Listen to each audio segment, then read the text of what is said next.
కూలీ మూవీలో నాగ్ క్యారెక్టర్తో మూవీకి విపరీతమైన బజ్ ఏర్పడింది. అటు అమెరికాలోనూ ప్రీ బుకింగ్స్లో దూసుకెడుతోంది కూలీ మూవీ. వార్ 2 మూవీ బుకింగ్స్ను ఇప్పటికే దాటేసింది. దీంతో ఈ మూవీకి ఓవర్సీస్లోనూ భారీ క్రేజ్ ఉన్న సంగతి అర్థమవుతోంది. ఇక కింగ్ నాగార్జున ఈ మూవీలో డిఫరెంట్ గెటప్లో విలన్గా అదరగొట్టినట్లు తెలుస్తోంది.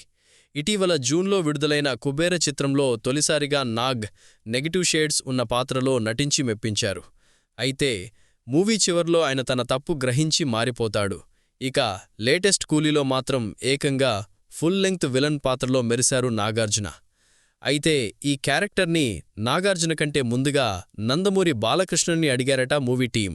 కానీ బాలకృష్ణ అందుకు ససేమీరా ఒప్పుకోలేదని సమాచారం. ముఖ్యమైన పాజిటివ్ రోల్ అయితే చేస్తాను కానీ ఇతర హీరోల సినిమాల్లో నెగిటివ్ రోల్ చేసే ప్రసక్తే లేదు అని ముఖం మీదనే చెప్పేశాడట. ఇక ఆ తర్వాత నాగార్జున్ని సంప్రదించడం, ఆయన 1కి 6 సార్లు కథ విని ఓకే చెప్పడం జరిగినట్లు టాక్ వినిపిస్తోంది. మరి ఆగస్టు 14న విడుదల కానున్న ఈ మూవీ ఎన్ని వండర్స్ క్రియేట్ చేస్తుందో వేచి చూడాలి.